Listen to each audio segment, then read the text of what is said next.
lugar, graça e paz, amém? Para você que está em casa, eu sou a pastora Elaine, e hoje nós vamos estar compartilhando uma porção da palavra de Deus, seguindo aí a orientação de Deus para nós no decorrer desse mês. Nós vamos estar falando um pouquinho sobre o discípulo excelente. E hoje pela manhã, nós fomos aí advertidos, ativados, acerca da necessidade de sermos alegres. E a alegria que vem de Deus é uma alegria que não está embasada nas circunstâncias favoráveis. É a alegria produzida pelo Espírito, amém? É a alegria produzida pelo reino de Deus implantado em nós. Porque Jesus vai dizer que o reino dele não é comida nem bebida, mas é alegria, né? É gozo, é paz, é alegria no Espírito. E é essa alegria que um discípulo excelente precisa desfrutar. E agora nós vamos falar também de uma outra característica que define o discípulo excelente.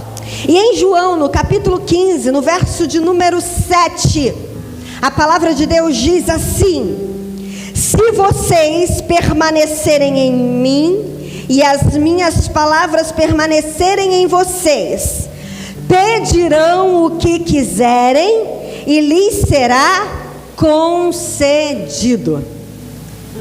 É muito bom ter as nossas orações respondidas, sim ou não? Sim. É maravilhoso. E hoje nós vamos falar um pouquinho sobre o que se define, né, ou o que é ser um discípulo.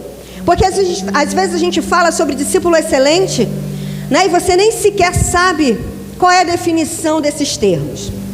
A palavra discípulo significa aquele que recebe instruções.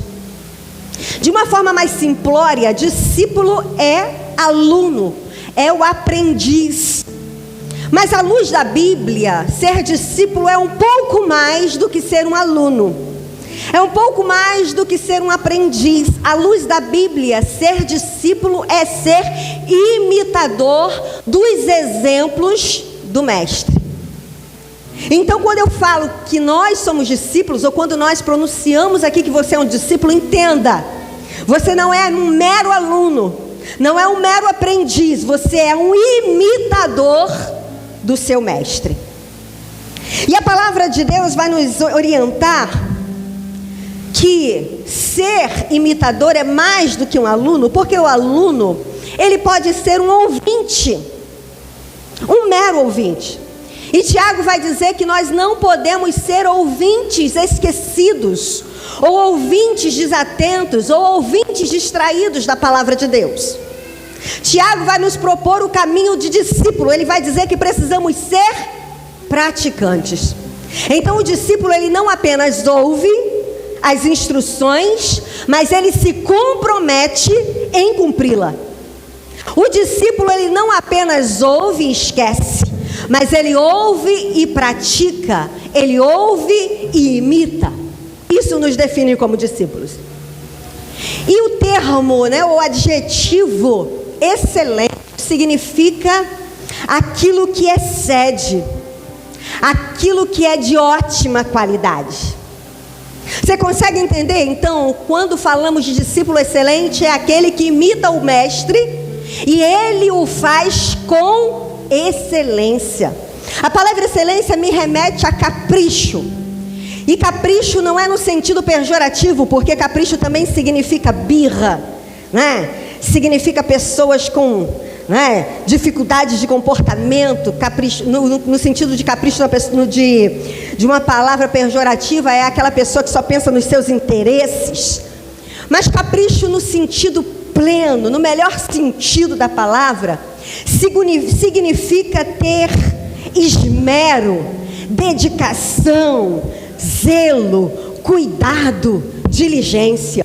Então, um discípulo excelente é um discípulo cuidadoso, é um discípulo que sabe que se esmera em fazer o melhor, é um discípulo diligente, é um discípulo zeloso. E quanto a isso, Jeremias vai nos dizer o seguinte: aquele que faz a obra de Deus, ele precisa fazer com diligência, ele precisa fazer a obra de Deus com excelência, porque o contrário disso Jeremias vai dizer que aquele que faz a obra de Deus relaxadamente ou negligentemente é maldito. Então Deus espera que nós sejamos discípulos de excelência. Nós precisamos prismar pela excelência. Tudo que formos fazer. Olha o que Eclesiastes, Salomão, no capítulo 9, se não me falha a memória, ele vai dizer para nós: tudo que te vier à mão para fazer, faça da melhor forma que você puder.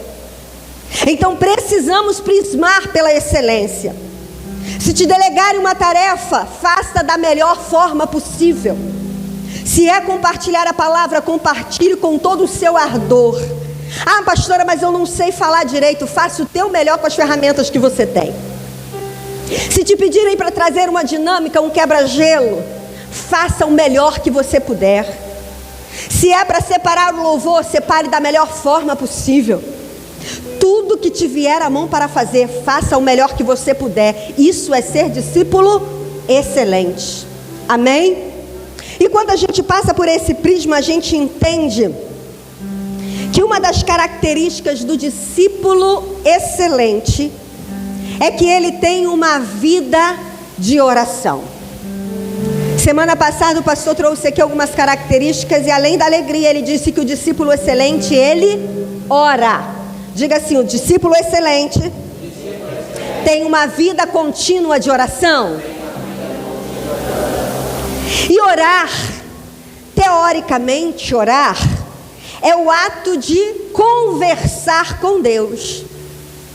E quando a gente fala conversar com Deus, a gente precisa primeiro entender que Deus é uma pessoa.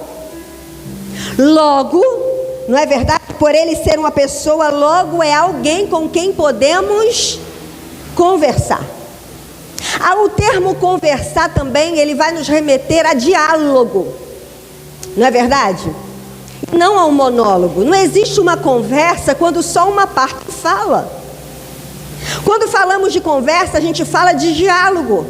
E o que é o diálogo? O diálogo é o ato de falar e também o ato de ouvir. Então o que é oração? Oração é um diálogo com Deus. Eu preciso falar com Ele, mas eu também preciso ouvir o que Ele tem a me dizer. Isso é um diálogo. Isso é uma conversa e é isso que define ser uma oração. A oração, ela precisa ser espontânea. Não pode ser algo mecânico, não deve ser algo repetitivo. Isso quem diz é o próprio Jesus. Lá em Mateus, no capítulo 6, ele vai dizer assim: não façam orações repetidas como os pagãos, que acham que por falarem muito ou por fazerem orações compridas, serão ouvidos.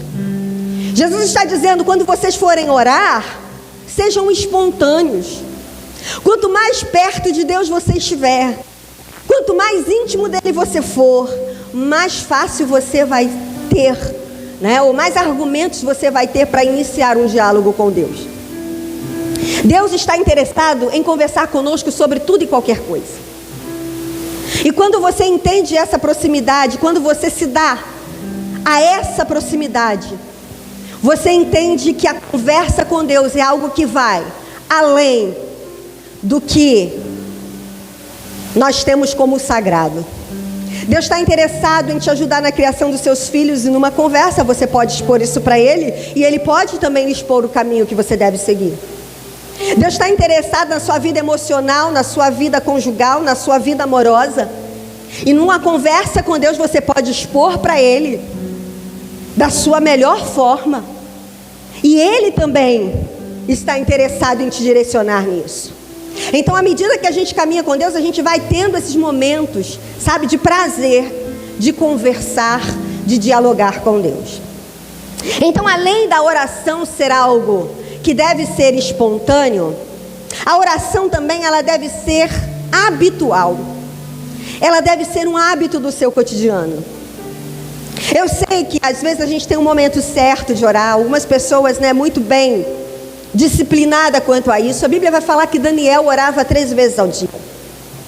Eu sei que existem situações que te levam a orar, não é?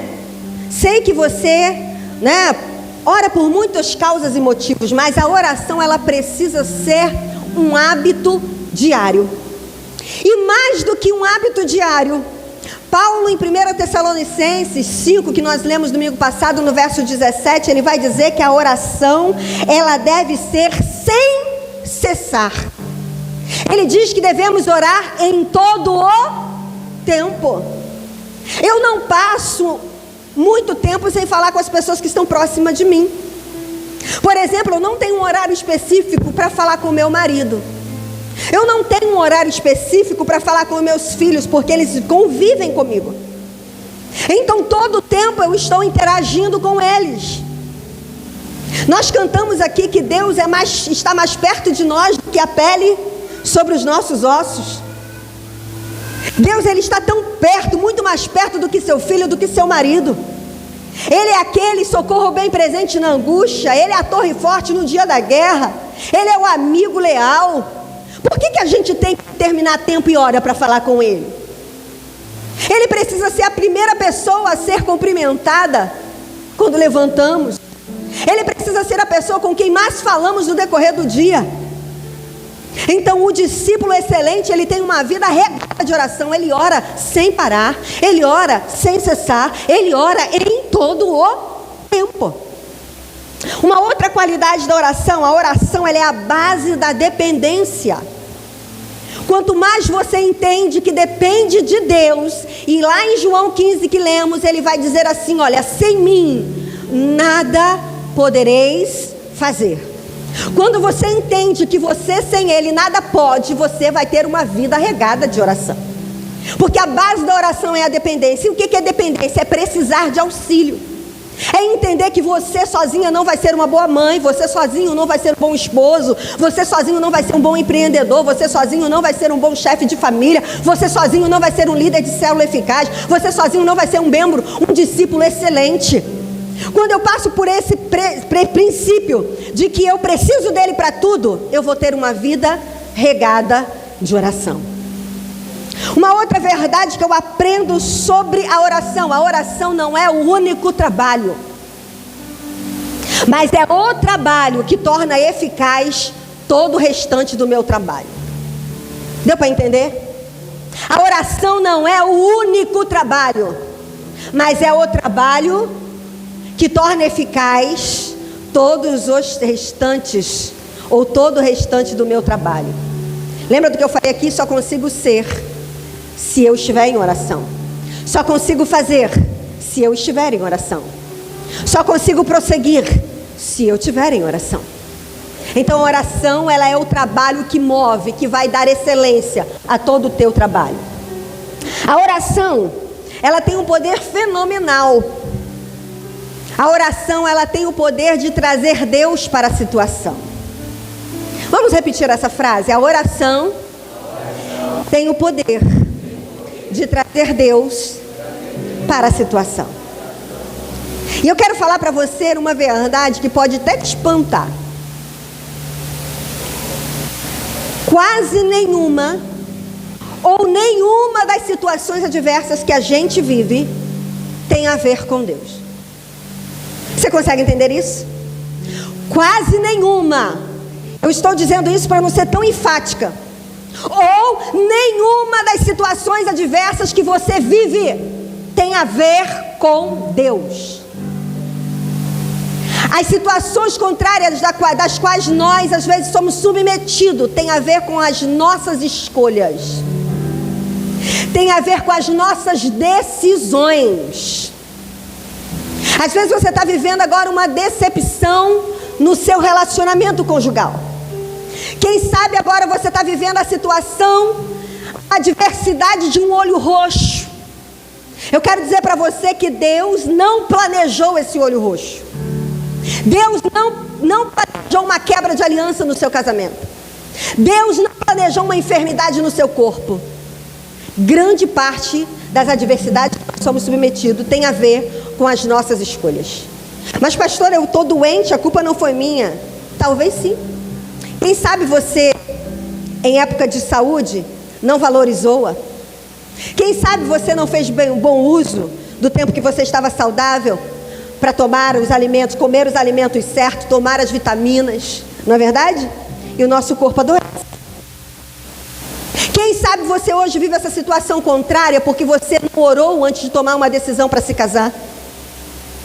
Quem sabe você vive hoje essa situação adversa porque você foi independente, foi autônomo em relação à vontade de Deus? Eu gosto muito do que diz o salmista Davi no Salmo 139, no verso 16, ele diz assim: os teus olhos viram o meu corpo ainda na forma embrionária, e no teu livro todos os meus dias foram determinados. Esse versículo ele se completa com Jeremias. Jeremias vai dizer assim: olha, os meus planos, os planos de Deus, os dias que Ele determinou para mim e para você, são planos de paz e não de mal. Ele não planejou para mim situações adversas. Ele não planejou para mim o caos. Mas estamos sujeitos a tudo isso. Mas a oração, ela tem o poder de trazer Deus para a situação que eu mesmo criei. Sabe aquela situação que você insistiu e que hoje deu errado? Através da oração, você pode trazer Deus para a situação. E quando Deus chega, nada fica do mesmo jeito. Se Ele vier para a tua situação de caos, Ele transmuda para uma situação de bênção e de vitória, porque Ele é poderoso. Uma outra verdade que eu aprendo sobre a oração nem sempre muda os desígnios de Deus. Nós temos 3 respostas de Deus a ser ouvida. Possíveis 3 respostas. Deus pode responder sim, Deus pode responder espere, e Deus pode responder com um sonoro não. Quando Deus diz um sim, é maravilhoso. E a gente leu aqui, né, que Deus anseia em responder às nossas orações. Na parte B do verso 7 diz: e vocês pedirão e eu lhes concederei.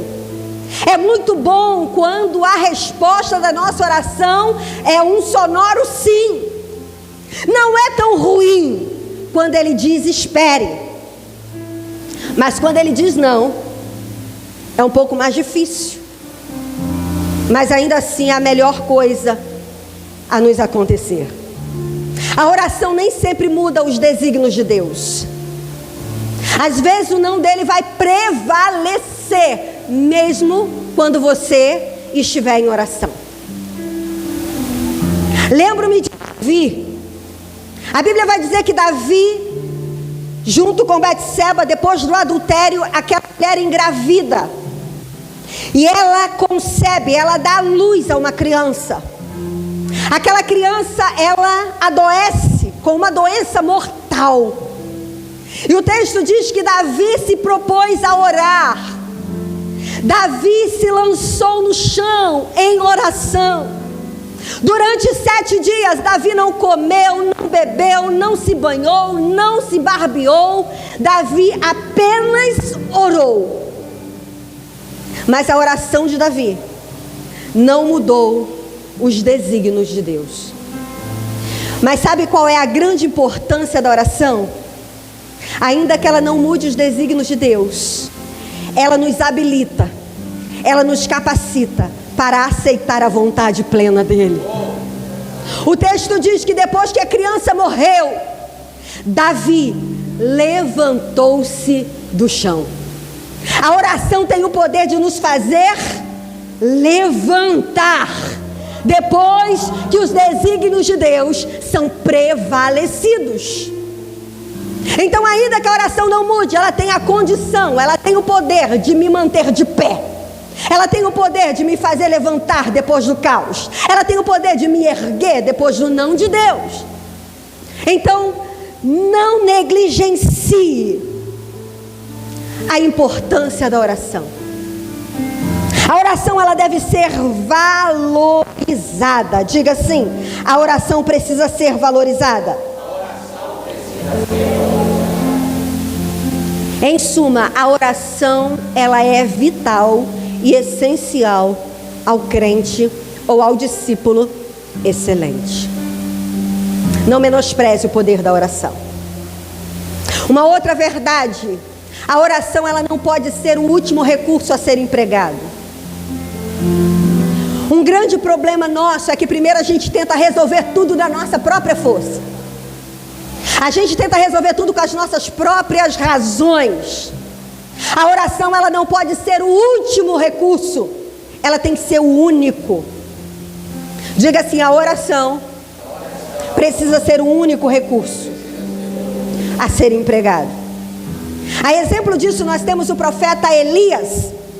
Elias venceu 450 profetas de Baal, mais 400 profetas de Azera, usando um único recurso. Não foi a última coisa que Elias fez, também não foi a primeira, foi a única. Ele venceu os profetas através da oração. Então aprenda a usar a oração como a sua única e exclusiva ferramenta de vitória. Agora, quando eu olho para a oração, eu quero voltar ao tema. Eu disse aqui que o tema de hoje é o discípulo excelente, o seu compromisso. Diga assim: compromisso com a oração. Não dá para viver uma vida de oração desassociada do compromisso. Eu quero falar agora da segunda característica do discípulo autêntico, do discípulo excelente. Primeiro, ele ora. Segundo, ele tem compromisso. Não dá para viver uma vida de oração, lembra? Um diálogo de fala e resposta, sem que você se comprometa. Olha o que Jesus vai dizer ainda no verso 7, que lemos. Eu enfatizei a parte B. E vocês pedirão e eu lhes concederei. Mas existe um requisito. O requisito está na parte A. Olha o que ele vai dizer: se vocês estiverem em mim e as minhas palavras estiverem em vocês. Então qual é o quesito para que a minha oração seja respondida? Eu preciso me comprometer com Deus. Não dá para viver uma vida de vitória em oração desassociada de uma vida de comprometimento. Compromisso não é um envolvimento casual. Compromisso não é um envolvimento despretensioso. Compromisso não é um envolvimento esporádico. Existe um termo muito comum hoje no meio da sociedade, que é o ficar. Existem os ficantes. O que é ficar? Ficar subentende-se como uma relação afetiva sem compromisso. Ficar está desassociada à fidelidade. Ficar é normalmente uma relação passageira. Deixa eu dizer uma coisa para você. Se você quer ser um discípulo excelente, ficar com Jesus não rola. Deus não é um Deus de ficar. Deus é um Deus de compromisso. Deus é um Deus de aliança. Deus é um Deus de pacto. Deus é Deus para casar. Ele vai dizer que nós somos a sua noiva. Não tem com ele esse negócio de ficante. Com ele tem que ser compromisso embasado na fidelidade, embasado no envolvimento e na recíproca. Esse tem que ser o relacionamento com ele. E em João 15, eu vou dizer mais uma vez, em casa você leia todo o capítulo. Como diz um pastor, nosso amigo, muito conhecido, não sou obrigada a ler tudo para você. Leia o capítulo 15. No capítulo 15, verso de número 1, Jesus ele vai usar uma metáfora agrícola para falar da profundidade do processo de um relacionamento com Deus. Jesus ele vai falar, ele vai se autodenominar como sendo a videira. E ele vai enfatizar um adjetivo para essa videira. Ele vai dizer: eu sou a videira verdadeira. Sabe o que significa isso? Jesus enfatizou que ele é a videira verdadeira porque há uma realidade, há um perigo real de nós nos conectarmos com videiras falsificadas. Por isso ele diz: eu sou a videira verdadeira. Então, discípulos excelentes, tenham cuidado, porque está assim de videiras falsas e tem muitos conectados nela. Quer ver uma videira falsa? Eu não estou nem falando de heresias e de seitas, não. Existem videiras falsas dentro do ambiente em que a oliveira ou a videira verdadeira está. Aqui no nosso meio existem videiras falsificadas e tem muitos se conectando nela. Quer ver a videira falsa? Religiosidade. A religiosidade é uma videira falsa. Sabe aquela pessoa que chega o horário do culto, automaticamente ele entra para o banho, automaticamente ele chega aqui, está em todas as reuniões, até tem um nome escrito no hall de membro, mas não se compromete com as coisas do reino. Ele até está envolvido, até quer, mas não tem compromisso, não quer pagar preço, não quer abraçar a causa. Não estou falando a causa da igreja, a causa do pastor, a causa do reino. São crentes mesquinhos, meninos. São crentes, sabe, egoístas. Só pensam em si. São crentes autônomos. Só vive a aparente conexão com a videira verdadeira. Se perguntar: você é cristão? Sou da igreja batista, sou da igreja assembleia, mas está conectado apenas à videira falsa da religiosidade. Uma outra videira falsa é a hipocrisia espiritual. Tem muita gente que até parece que está conectado na verdadeira, mas é só aparência, é só casca. Parece que é santo, mas é profano. Parece que é puro, mas é imundo. Sabe, são os fariseus. Jesus vai falar assim: vocês têm aparência de que estão na verdadeira videira, mas são como sepulcros caiados. Por fora, como diz o provérbio, bela viola, por dentro, um pão bolonhento, cheio de maldade, cheio de corrupção, cheio de imoralidade. E tem um montão assim, circulando por aí. Quer ver uma outra videira falsificada? É a videira do ativismo religioso.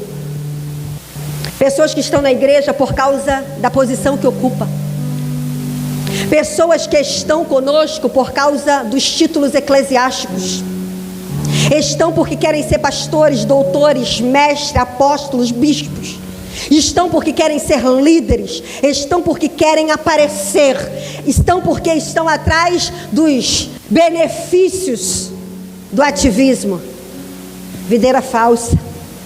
Porque quem está na videira verdadeira, quem tem que brilhar é a videira. Quem tem que ser exaltado é a videira. Você está como líder, você está como pastora, você está como pastor, como bispo, como apóstolo. Mas quem é de verdade é Ele. Ele é Rei dos reis, Ele é Senhor dos senhores, Ele é a essência. Então não se conecte a videiras falsificadas. Atenção, a videira tem que ser verdadeira. E Jesus vai dizer assim: olha, eu sou. Repita comigo esse termo: eu sou. Ele vai iniciar essa fala dizendo: eu sou. Sabe o que Jesus queria enfatizar? Que Jesus é Deus. E ele queria enfatizar que ele é atemporal. Quando ele disse essa palavra, foi antes da sua morte, há mais de 2020 anos atrás. E ele estava presente de corpo e ele disse: eu sou. Mas esse eu sou continua sendo eu sou. Jesus não era e nem vai ser, ele é. O tempo nosso é cronos. Nós estamos limitados ao passado, presente e futuro. Deus é o Deus de hoje. Ele é sempre o Deus do presente. Olha só o que ele diz: eu sou o caminho. Diga assim: Ele é. Eu sou o pão vivo que desceu do céu. Ele é. Eu sou a ressurreição e a vida. Eu sou o bom pastor. Eu sou a videira verdadeira. Uma palma para esse, uma salva de palmas para esse que é imutável. Nele não há mudança e nem sombra de variação. Ele sempre será o Deus do hoje. E quando a gente olha para essa videira, que Jesus se utiliza como uma metáfora para falar dele mesmo, a videira, ela tem algumas características. E uma característica marcante da videira é que ela foi concebida especialmente por Deus para receber enxertos. A videira, ela tem a capacidade de receber ramos de uma outra planta, não da sua própria natureza. Por exemplo, Paulo vai dizer que nós éramos zambujeiros bravos. O que é o zambujeiro? O zambujeiro é uma espécie de azeitona selvagem, de uma outra natureza. A azeitona selvagem não serve a propósito nenhum. Ela não dá o azeite, ela não dá a azeitona, ela não serve como combustível, ela não produz absolutamente a não ser espinhos. Nós, como galhos soltos da videira, nós éramos videiras ou uvas selvagens, uvas bravas. A uva brava, ela também não produz o que uma uva saudável, uma uva de boa qualidade produz. Ela não serve para o vinho, ela não serve para ser degustada, ela é azeda, ela é horrível. Nós éramos essas uvas bravas. E aí o que o avicultor fez? Jesus vai dizer que ele é a videira e o Pai é o agricultor. Ele pegou-nos como galhos abandonados de uma videira brava. Não produzíamos uvas de qualidade, não servíamos para nada, inúteis. Ele pega-nos e ele nos enxerta na videira verdadeira.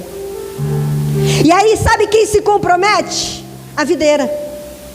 Quando um ramo ele é conectado na videira, a primeira a se comprometer é a videira. A videira, ela se compromete com aquele ramo ou com aquele galho. É a videira que vai passar a fornecer para aquele galho todos os nutrientes, todos os sais minerais, todas as vitaminas que ele precisa para se desenvolver agora com uma outra natureza. Quando nós fomos reconectados com Deus, quem primeiro se comprometeu conosco foi Ele. E olha o nível do comprometimento de Deus. João 3,16. Porque Deus amou o mundo de tal maneira que deu o seu Filho unigênito. Comprometimento. Deus não se envolveu, Ele se comprometeu.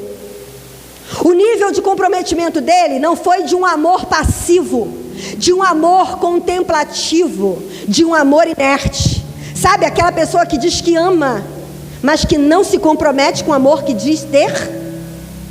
Jesus, Deus, não se comprometeu dessa forma, ou não se envolveu dessa forma. O amor dele não foi um amor contemplativo, foi um amor dinâmico, foi um amor de ação, foi um amor de atitude, foi um amor de entrega. Ele nos amou e se comprometeu em nos resgatar. E para isso ele se envolveu, ele se comprometeu ao ponto de entregar o seu filho. Eu já falei aqui em outras mensagens que existem os envolvidos e os comprometidos. Os envolvidos são como aquele cardápio conhecido nosso: bacon com ovos. Quando você come lá o bacon com ovos, ali tem dois animais que participam do prato. Um deles se envolve, o outro se compromete. A galinha, ela só se envolve. Ela vai lá, coloca o ovo e continua a vidinha dela. É vida que segue. Tem muito crente envolvido. Tem muito ramo envolvido com a videira. Mas a proposta de Deus para nós é mais do que envolvimento, é comprometimento. O porco, ele precisa se comprometer. Para você comer bacon, o porco teve que morrer. Isso é compromisso. Compromisso é você se envolver, é você se comprometer com a causa a ponto de morrer por ela. Você consegue entender isso? Existe uma história fascinante na história do Brasil. Em 1739, na tentativa de uma independência fracassada, eu já citei esse exemplo aqui, Joaquim José da Silva Xavier, vulgo Tiradentes, ele foi traído e morreu enforcado por uma causa que ele acreditou que valia a pena morrer. Seu amigo Joaquim Silvério dos Reis traiu Tiradentes, e ele, em nome dos brasileiros e do Brasil, morreu.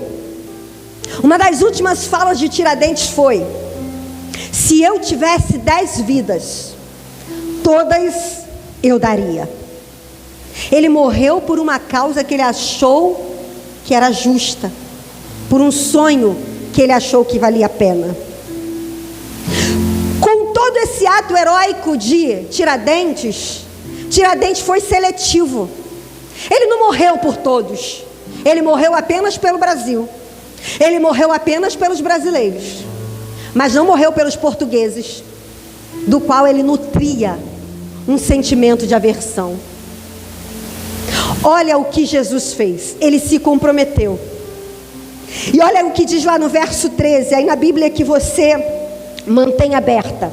Ele diz assim: olha, ninguém tem maior amor do que aquele que dá a sua vida pelos amigos.